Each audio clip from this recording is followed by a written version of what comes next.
us surrounding ourselves with other people saying, how did you do this? Asking good questions, because most of the time we want the answers, but we haven't figured out what question to ask to get the answer, right? Hey, can you help me? Well, okay, help you with what, right? Buy apartment buildings. Well, what do you need help with, right? What is it that you need as your resource?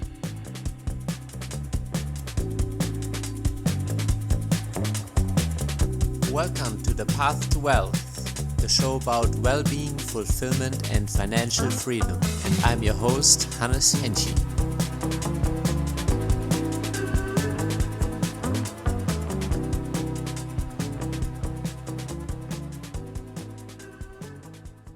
Welcome back to The Path to Wealth.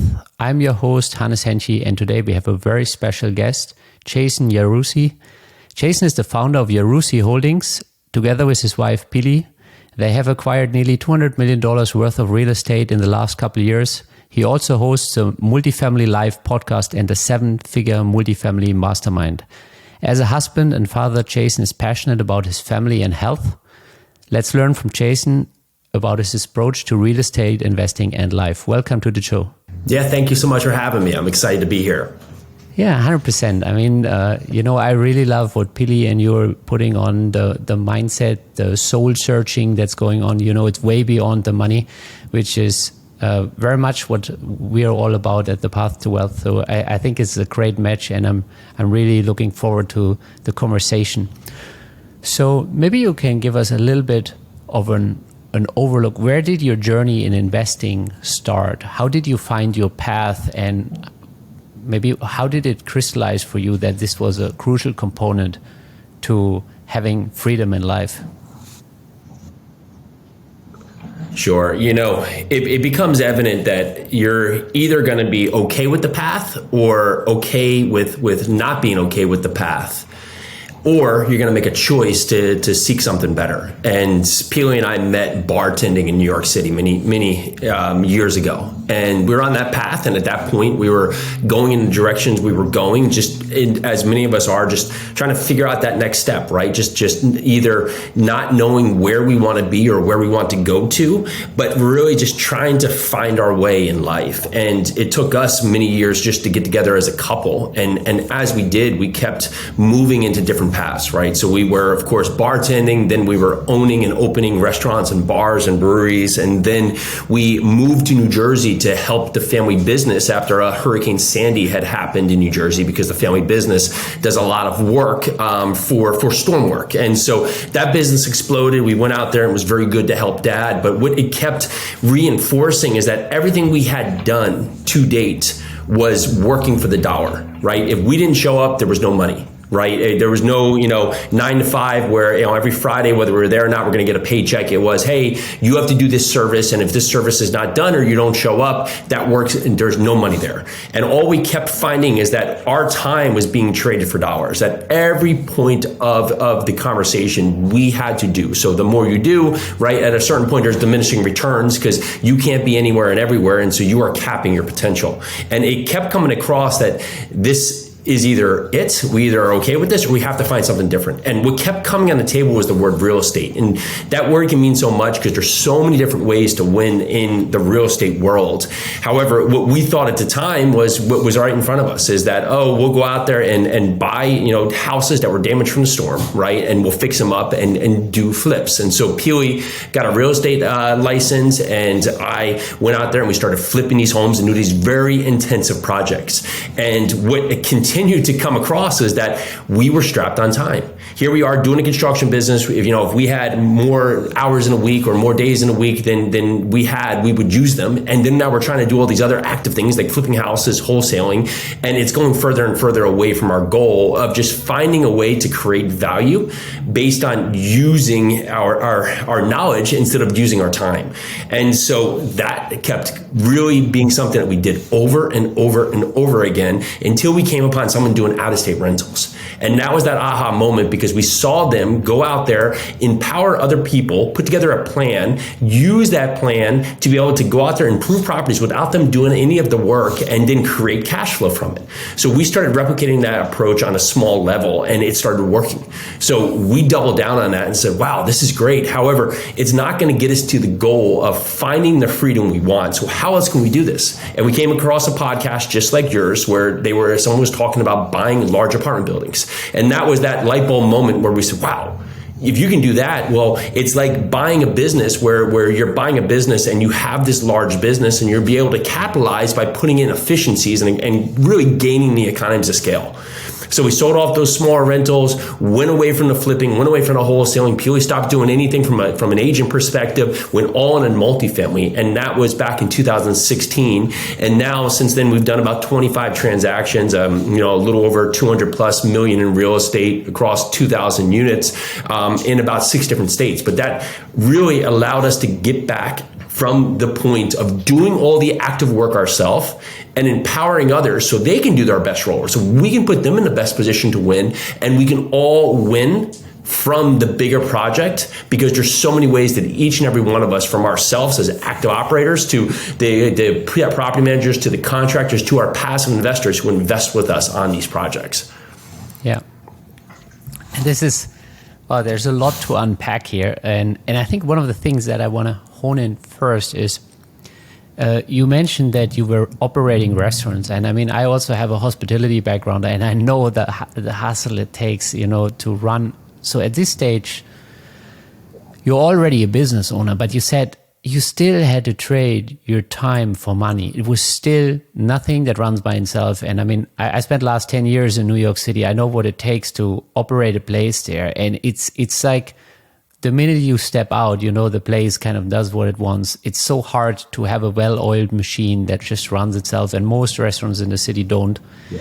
So it's eye-opening that despite being a business owner, what most people would think is successful, or where you make maybe more money than in average income salary or something, that it was so obvious to you at some point that you're still trading your time for money.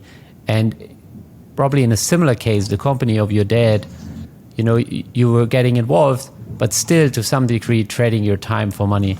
And that's such a crucial piece to the puzzle to understand at some point, okay, hey, how do I get out of that equation?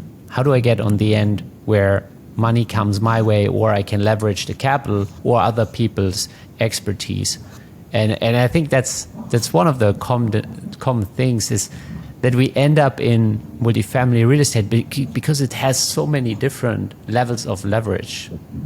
Like it's the capital, it's other people's expertise. We can help passive investors get great returns, and we can leverage their capital. We can leverage the capital of the lenders, and it allows for a completely different lifestyle. So how did you and Pili go about crafting a lifestyle around the multifamily investing? Because it has now allowed you to live life on your terms. How did you create that vision for yourself and hone in on it?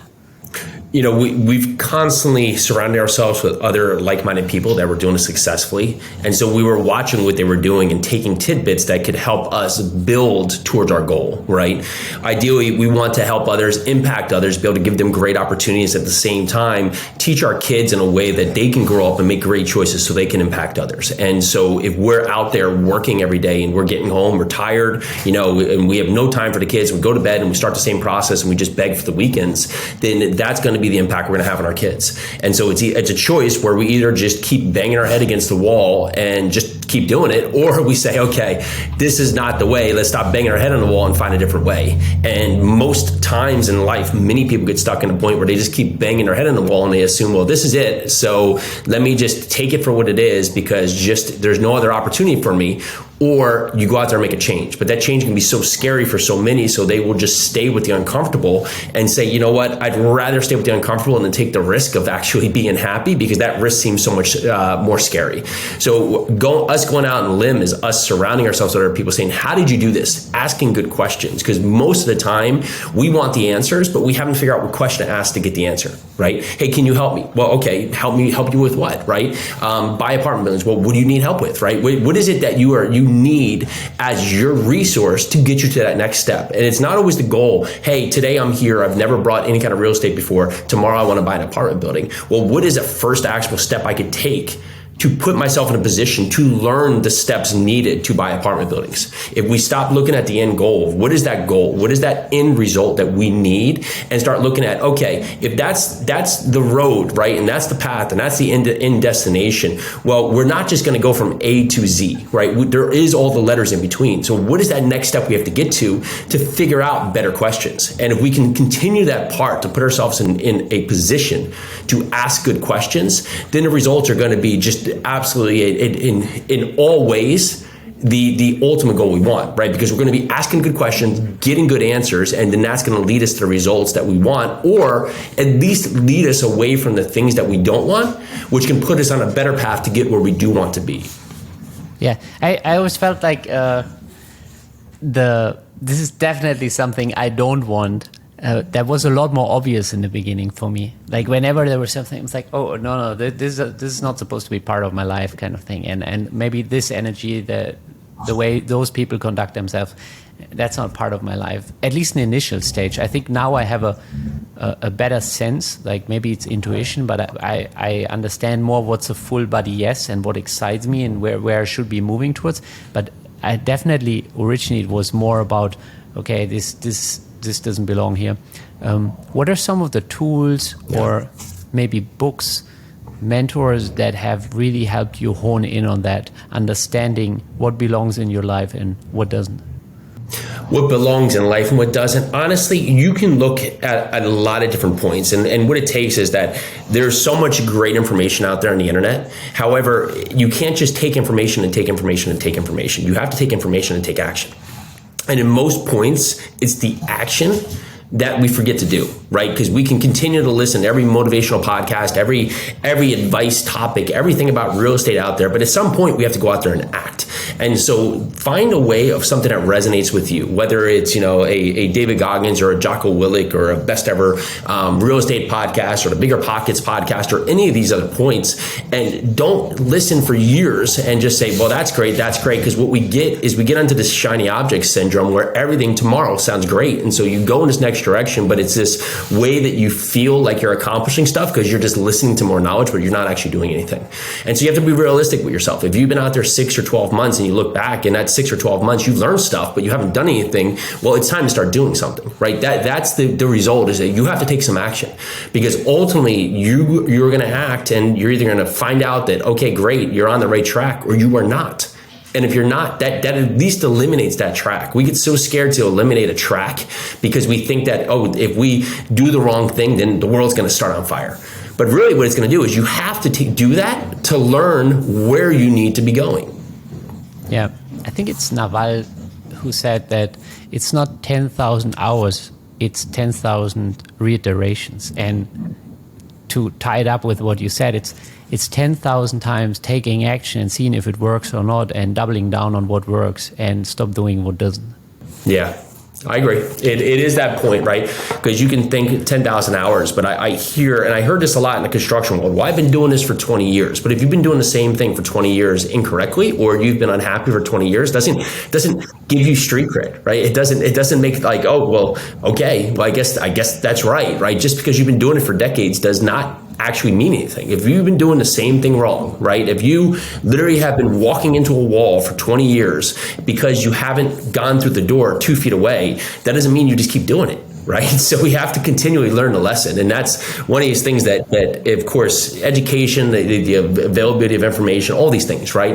You think about, going back to school at some point, we used to have like the Dewey Decimal System. Like my kids will never know that, right? They'll never know this point where they have to go in there and like seek information, because you can find information so easily. And so what you have to do is just not take that for granted, where you just say, well, there's information everywhere. Well, there is information overload. right? You do not need all the information out there. People have been successful in this world finding the right information they need. It's really filtering what you need, having really the blinders on to know what you need, and whether it's in your fitness, your finances, your faith, your real estate journey, because you do not need to do everything, because you will not do it well. Right? You can't go out there and do 17 different forms of real estate at the same time out of the gate, because you're going to fail, because you're not going to have enough energy. It's like the same thing. You can't lose weight and then put on a ton of muscle at the same time, right? You can't do these things at the same time, because you're competing on two different levels for which you're pulling away from your energy source. How do you pass that mindset on towards your kids to have a bias towards action versus just consuming information? No one wants to be told what to do. Right. And that goes to everybody. And that's why you even see your little kids or just kids in general.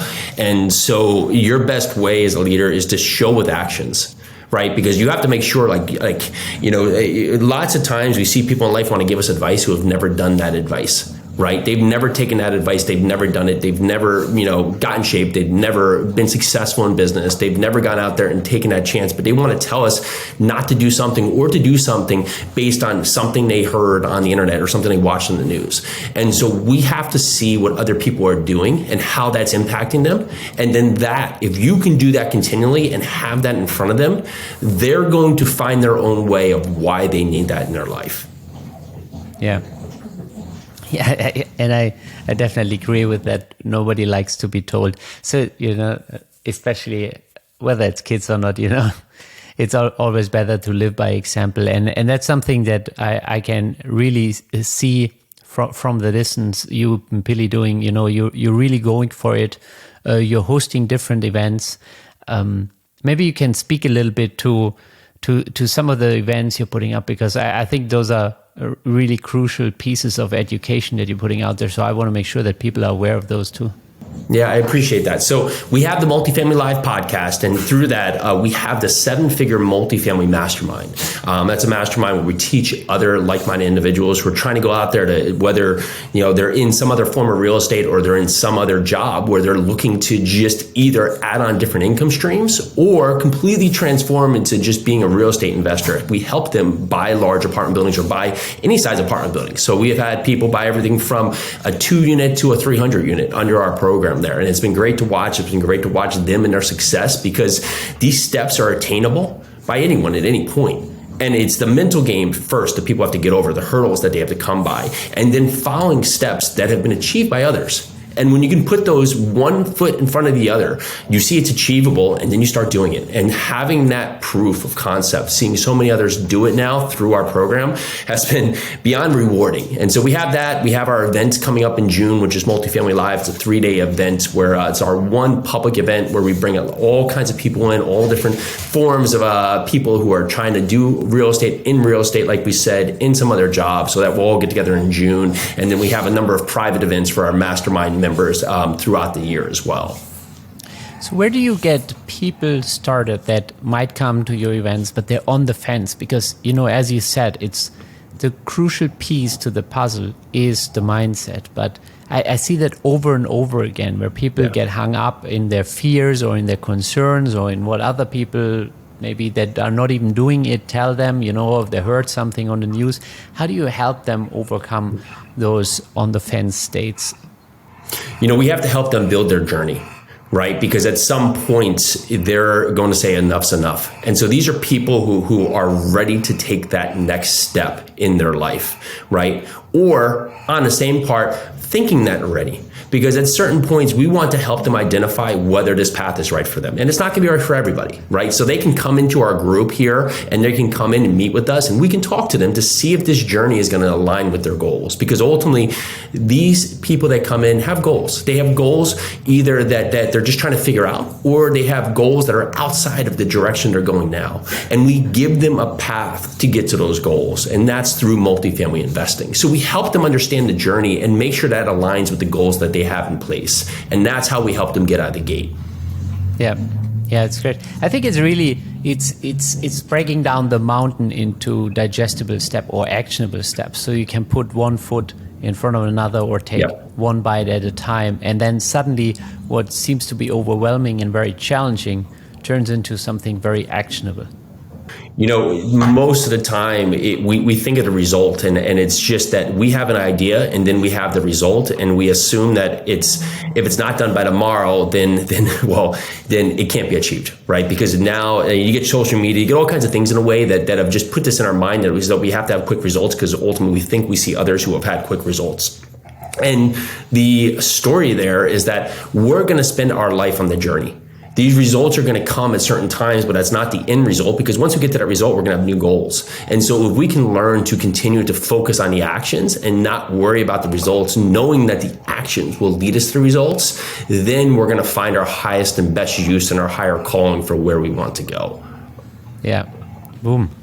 Yeah, that's really something. And the other day I was speaking to someone and she literally said that she doesn't want to be limited by, just, for example, setting goals. She's like, I'll just put my best foot forward and I'll put my all behind it and see where it takes it. And she's like, why would I say, for example, that you acquire $100 million worth of real estate in 3 years? Maybe I can do 300, or maybe I only do 20, either way. She's like, I want it to be just all in, and wherever I can take it, I will be happy with that, and I'll fall asleep happy. It's very well said, is that, we put these numbers out there, but then we think because we said it that it's realized. But if we just put something in our mind of the actual steps, you don't know how far you will go. Right? The timing might align if you're taking these action steps, that you might either do 30% of what you thought you were going to do, or you might do 300%, right? But they're both wins, because compared to where you were, it's a massive leap, right, forward in your life. So if you could take your mind away from the results and put it on the action, you have to think that, where you are today and where you're going to be, whether it's 6 months, 9 months, 3 years from now, is going to be lifetime away from where you could imagine you were 5 years ago.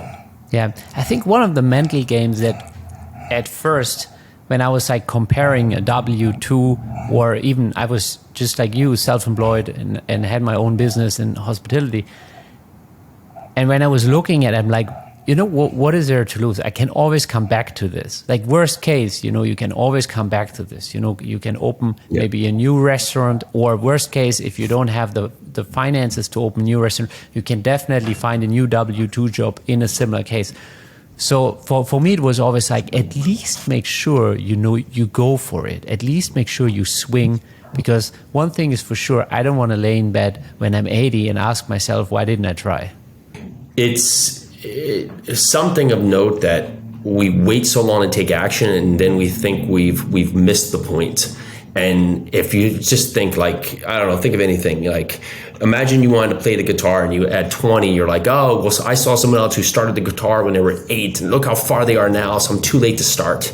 But now, 20 years later, if you had just started the guitar, think about where you would have been, right? And so we constantly, at any point, like I remember myself being 23 thinking I'm too old to do something, right? And if you think of that silly statement today, 2 decades later, you would be like, wow, if I had just done that, right, where would I be today? So at every point, you see people who take massive swings, and we celebrate them because they have the bandwidth or the gusto to go out there and try. And whether it's someone at 80 who goes out there and gets her diploma, or someone at 60 who starts a business, right, or someone at 45 who decides to stop drinking or just go on a life journey to be more fit, right? We celebrate them because they're so far away from the norm, because most settle and just go with the norm, right? And the norm being that, life is just meant to be mediocre. And there are a lot of people out there who won't accept that. And when you choose to be upon that, there's going to be others outside who are going to question it, because it's outside of what they can imagine for themselves. And most of the time, it's not them putting it down, it's them not being able to imagine it for themselves. Yeah. And you made a crucial point, is we are by default a minority here. Like the people that want to create their life on purpose, that have a vision, that actually want to become financially independent, by default, we're a minority in society, in any country. You can go wherever you want. It's a single digit percentage of society that lives life on their terms. And that's one of the things I constantly have to remind myself on is who can I actually listen to? Like, obviously, I cannot listen to my old friends from school, maybe not even my parents or my uncles and aunts, because they've never decided to be part of that part of society. You know, they always stayed with what they were told. And that's a thing, that's like a separator. And that's when it feels like a homecoming to speak to people like you, where it's like, no, this is not how we live our lives, and no, we have visions and we have dreams and we put action behind them and we want to go for it. Most of the point is that each generation is put in a position where hopefully they can improve on the prior generation. It's nothing to take away from it. Like if you think about grandma through the Great Depression or, through World War I or my dad through Vietnam, right? We think about these times that they went through.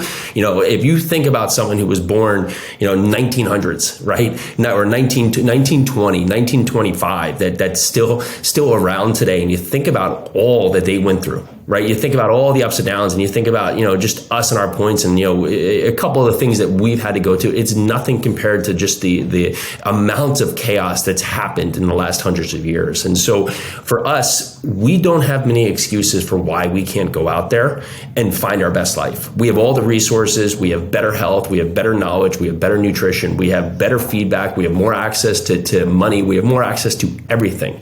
Right. And to say that we can't, imagine right now that you want to go and learn some of the things we've talked about today. Think about what you had to do 30 years ago, right? Think about what you had to do, right? You would have to go to maybe find a flyer on some board or go look for some book that maybe is outdated. It was written 20 years ago, or hopefully find someone who knows someone who's putting on an event to talk about something about motivation or finances, right? Because how else are we going to find this information, right? Maybe you find it in a newspaper.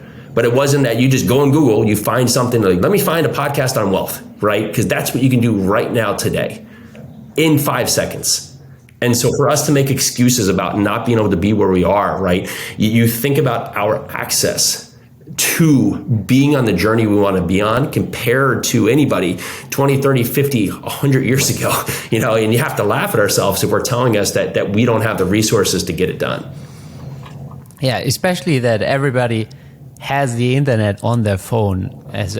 Even in second or third world countries, that's the case now. Like people have smartphones and they have internet access, and it's amazing once you have access how you choose to use it.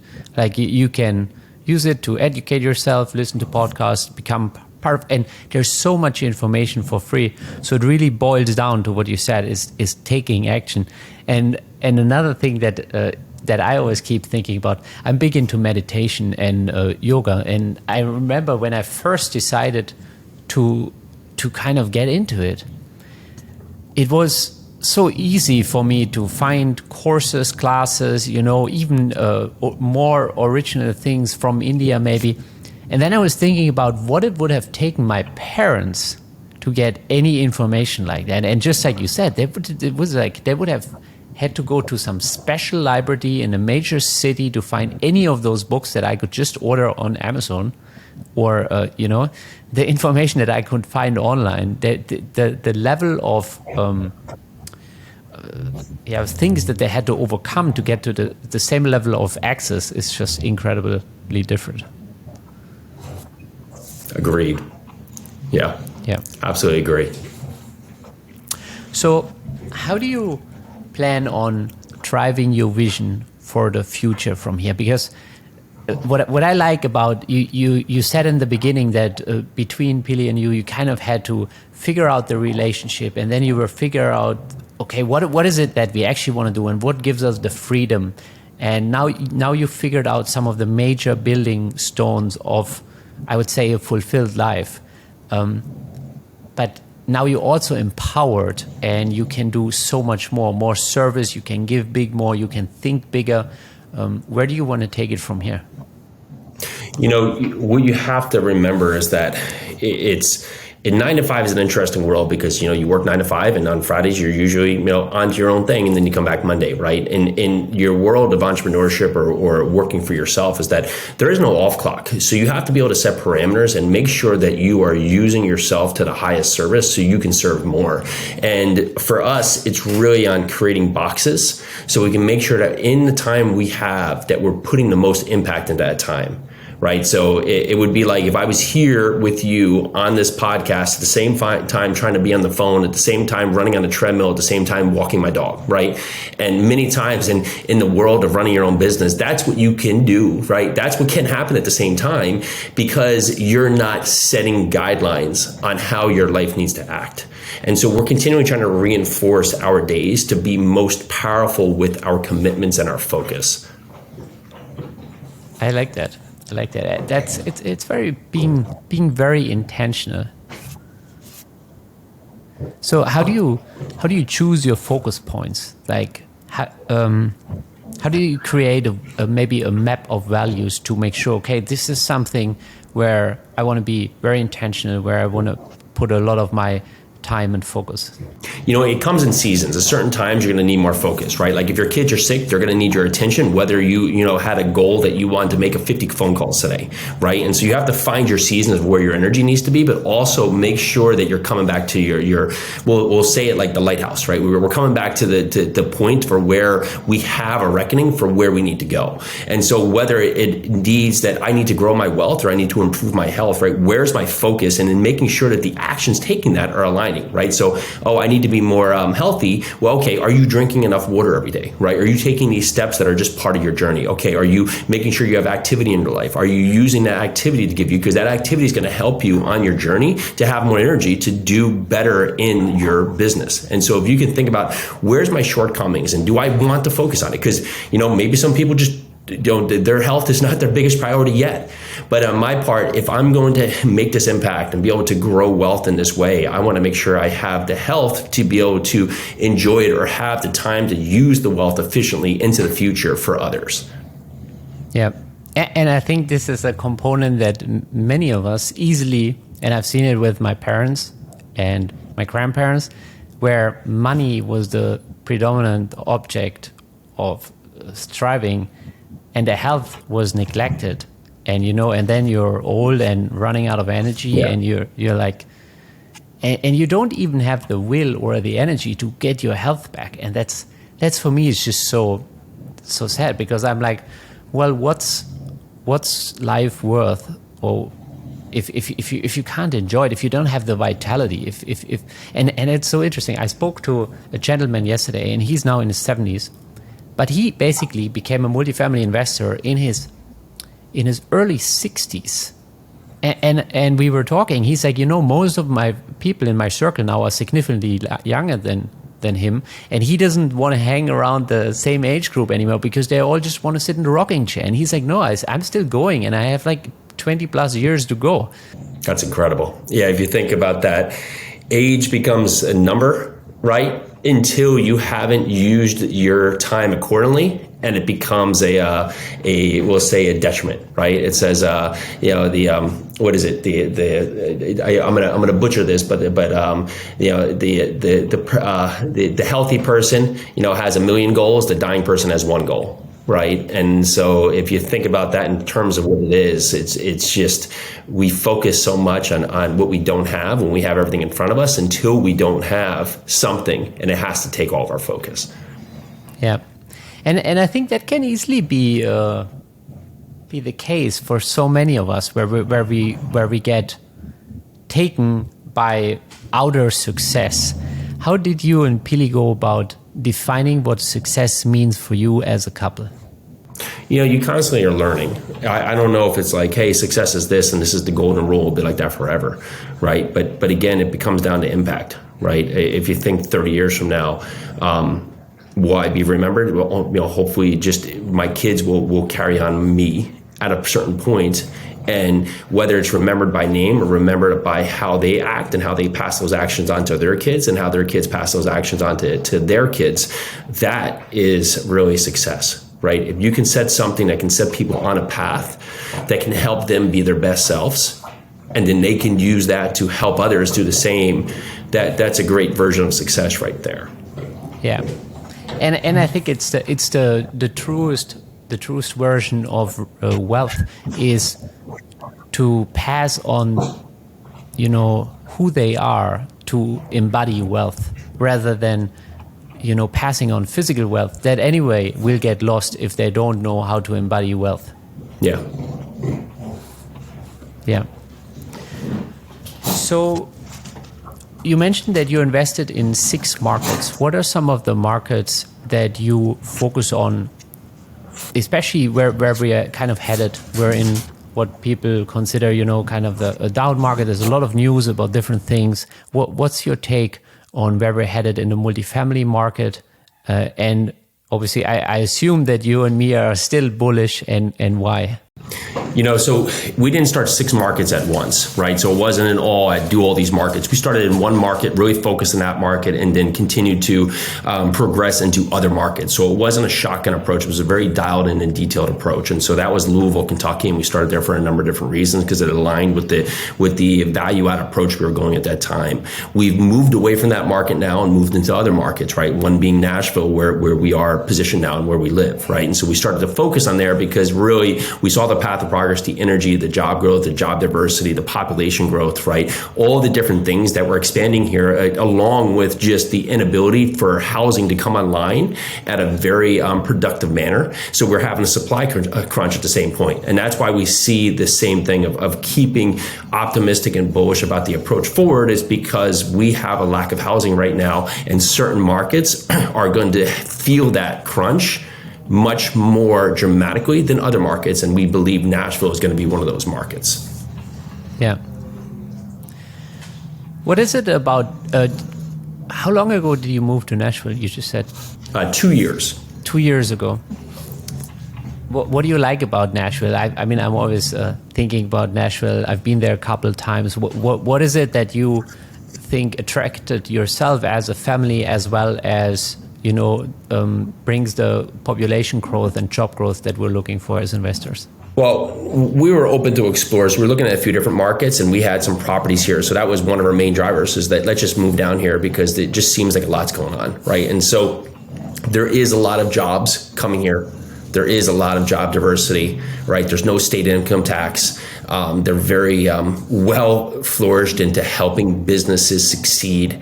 They have the right energy in mind. People are much more, we'll say, acceptive to growth and change. And so we see a lot of different dynamics for why this is going to continue to evolve. And then it also has the space to evolve, right? They're putting in the work into the roads, into the infrastructure. They're putting other things in place here so they can be prepared for people coming. Where in lots of other states, we came from New Jersey, and it's very dense there, of course, because you have a lot of pullover from New York City and other markets, right? But also a lot of the infrastructure on roadways are older, have not been cared for, have not been kept up, and really have been overutilized to the point that it chews up and has very high taxes that we don't see the state being run in an efficient manner, right? So we do have that carryover where New Jersey continues to flourish because you just continue to have people moving out, but you have continued people moving in, whether it be from New York City or abroad or other places. So New Jersey is going to be this in and out market. We see Nashville growing to this point where we're going to have more people coming in than going out.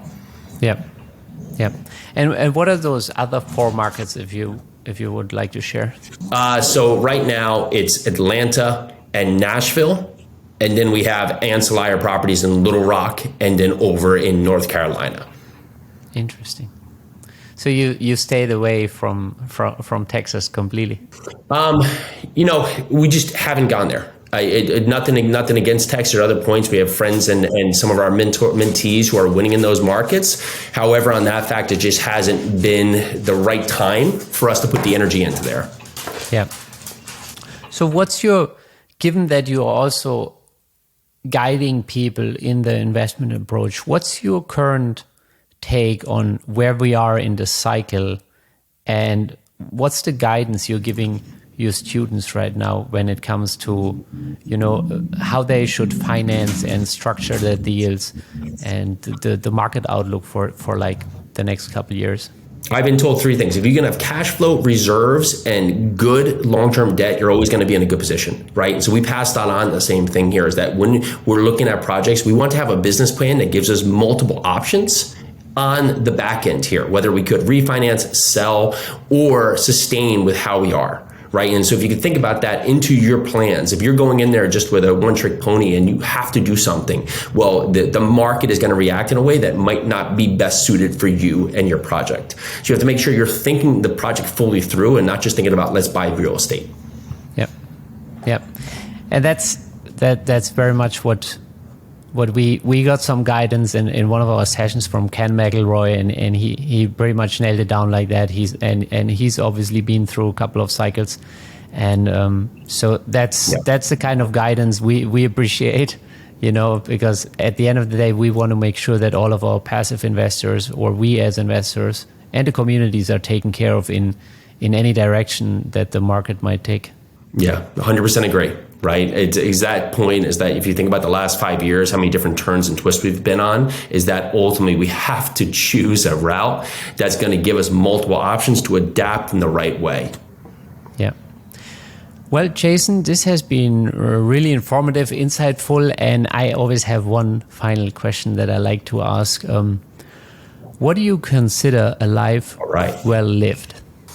We touched on this before, is that if I can get to the end and I can find that my kids have a smile on their face, they're kind, they're productive in their life, and they're finding and taking risks in a way that they're building themselves to better people, then I've done something right.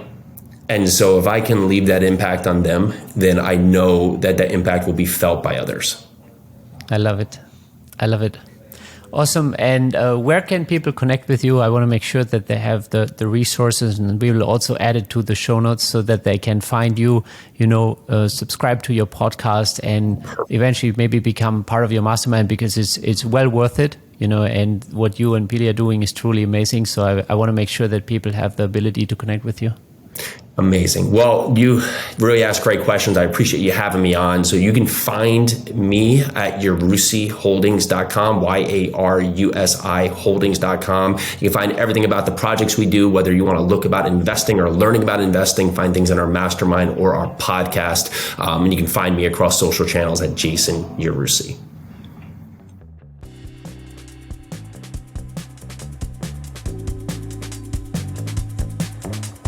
Thank you for joining us at The Path to Wealth. We hope you enjoyed today's episode. Check out our upcoming guests and be sure to share it with all your friends and family that want to take their life to the next level of wealth.